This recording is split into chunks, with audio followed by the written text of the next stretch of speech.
8 keys to building trust, communicating empathetically, and having clients that rave. Now, this video and this slide is all about communication tips and techniques to help you communicate to your clients in a way that makes them feel like they are the center of your universe, at least for the time that you are together. Now, let's go ahead and jump into this. And most of these tips come from several different books that I've read on communication and on just in general having charisma and how to win friends and influence people. You know, the Dale Carnegie book that I mentioned earlier, a lot of that comes from here. Another book that I want to mention that I think all of you should read in depth is The Charisma Myth. It's by Olivia Fox-Cabane, and that book basically teaches the skill of charisma. And unlike what most people believe, charisma is not something that you're born with. It's a skill that you develop just like anything else, just like artistry, just like technical proficiency in photography as well. So let's go ahead and get started. Now, number one, when we are around a client, especially for the first time, we want to focus on building a relationship. Now, generally during the initial meeting, we're meeting with either the bride or the bride and the groom to be. If we're meeting with just the bride, then we're focusing, of course, on her and on the relationship and how they met and so forth. And then when we get to the actual shoot and we meet the to-be groom for the first time, we kind of focus more on him because we already basically focus on the bride during the initial meeting. But when meeting them together, we want to basically discuss any and everything that is not related to photography. When creating a relationship, the best way to do that is to ask questions about the other person, to be interested in them, what they do for work, what they enjoy as their hobbies, and so forth. Talking about yourself and what you do is no way to start a relationship. So, focus, number one, on building that relationship and focus the priority of your conversation on them. Number two, smile, be genuine, and be interested. This is all basically relating to body language. Nobody wants to talk to somebody that isn't smiling. If I welcome a client and say, hey, welcome, come sit down, and I do it with this face, hey, welcome, come sit down. Yeah, so what can I help you guys with? Versus, hey, welcome, come sit down. What can I help you guys with? And that is a completely different, even though the tone was very similar, the overall expression on your face, the way that you are leaning forward towards them rather than leaning back in the couch, all these different signs and body language are going to show them that you're being genuine and you are actually interested in them as people. Number three, use positive reinforcing words. And what this means is that I want you to assume that as the photographer, you can make anything happen for these clients. That means that even if they have kind of a crazy, ridiculous request, your job is to use positive words to tailor the expectation into something that you can deliver. If they say, I would love to do a photograph of me jumping off of a cliff and then my parachute opens and then she jumps off right afterwards and then her parachute opens and you catch us both in the air like that, great. Say, oh my gosh, I would love to do that. That would be so amazing. Now, here's what we're gonna need to do that. I'm gonna need to have a production crew. We're gonna need to bring on safety people. We're gonna need to do this.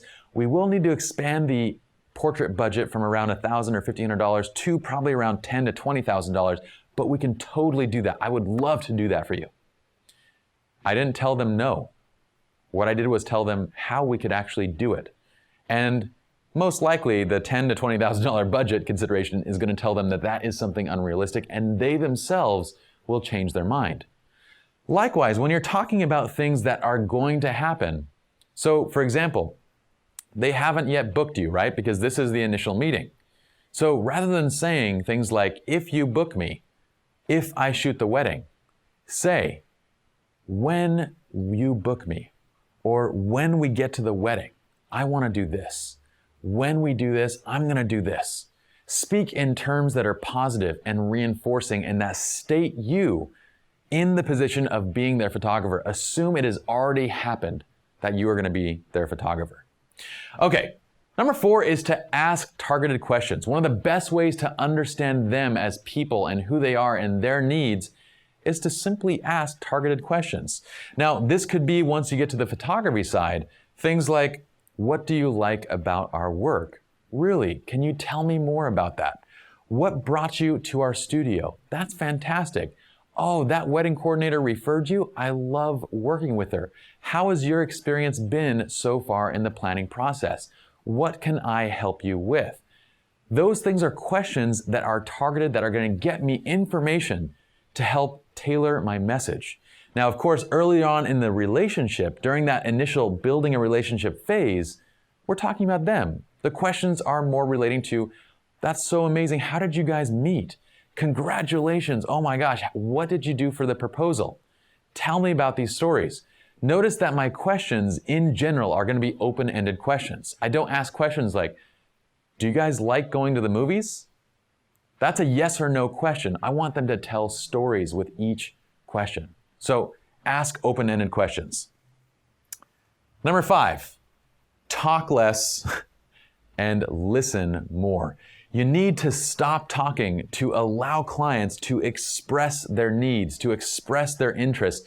When they're talking, I want you all to focus on being present and in the moment.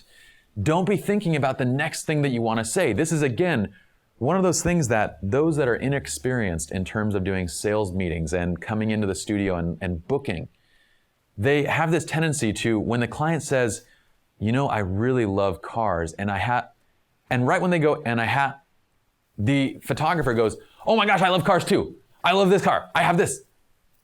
Get yourself away from interrupting and away from doing that. Wait till they express the entirety of their message before you step in, because they might have said, I really love cars, and I would love to have that be a part of our engagement shoot because both of us enjoy cars, and that's kind of something that we do on the weekends.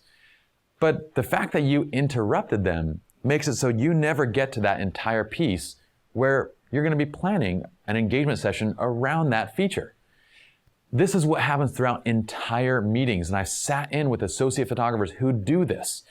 And you can see the frustration on the clients' faces when they can't finish expressing their thoughts, when they can't finish expressing their needs, their wants, and the photographer keeps stepping in and keeps basically trying to build a relationship, trying to build on common interests, but failing in doing so because they're not allowing their client to finish speaking. So stop talking, listen more, and be present while you're listening. Now, what is being present? Be present and remember the details. Being present means that you're staying focused on what's being discussed. What that means, you're making eye contact. You're giving verbal cues and kind of nonverbal cues on your fact that you're listening to what they're saying. This is incredibly easy to detect. When you are thinking about the next thing that you want to say, your nonverbal cues and your body language is actually completely screaming it.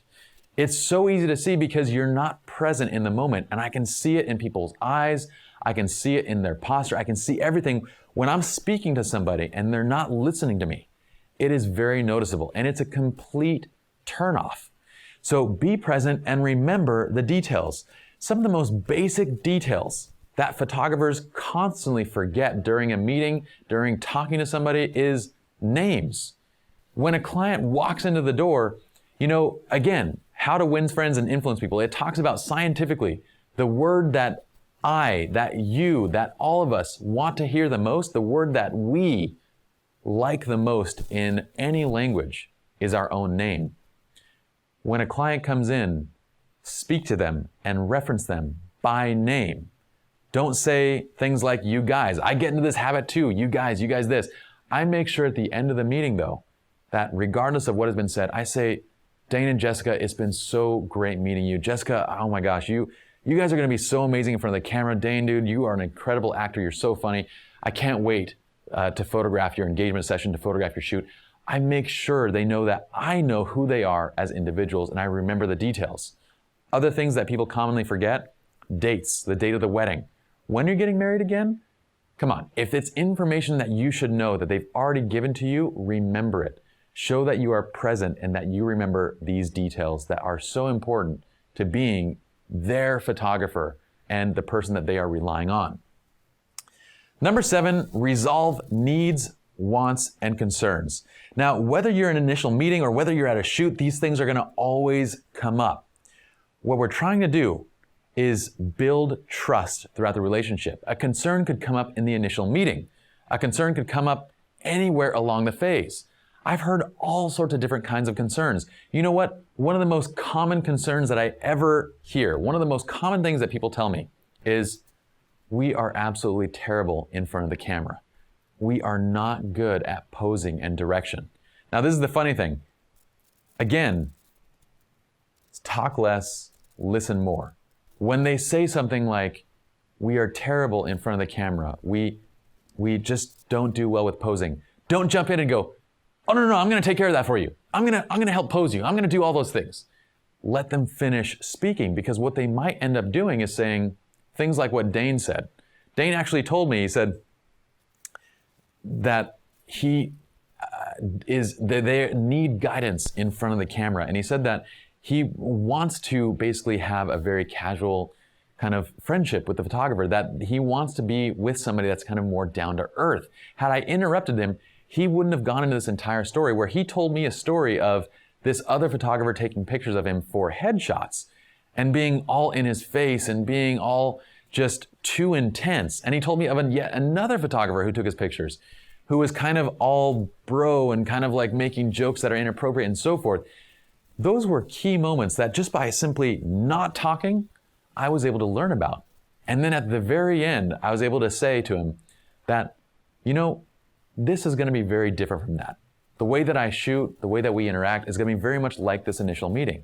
We're really down to earth. I want to teach you and help you to understand how to pose, and I'm going to be there to guide you through the entire process and so forth.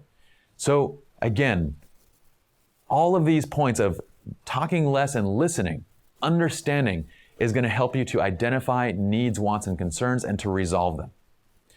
Number 8 is posing communication. Now, generally, posing communication is something that is really more used during the actual shoot. But it's one of those areas where, oh my gosh, if you can take somebody that does not understand how to act in front of a camera, I almost said behave, that's a completely different thing. If they don't know how to pose in front of a camera, and you can direct and guide them with good posing communication, it's such an effective way of building trust of them and you as a photographer. Okay? So oftentimes during initial meeting, if that's a major concern for a client, where they consistently talk about them not understanding posing and so forth, we have a mirror in our studio. We have a mirror right there in our initial meeting room. And so I'll stand them up, I'll bring them over to the mirror, and I'll go through a little bit of the foundation posing that we talk about later on in the course, and I'll give them a little guided demonstration. It's such an easy way of getting them to understand you as a photographer and to have trust in you and the knowledge that you have as a professional in helping them to achieve their vision. So throughout this course and through all the different examples that we're going to be giving you, I want you to remember these 8 things, because these are tips and techniques to help you be an effective and empathetic communicator. These are the soft skills that we are focusing on, and this is what I want you to take away from this entire course. Let's go on to the next video now.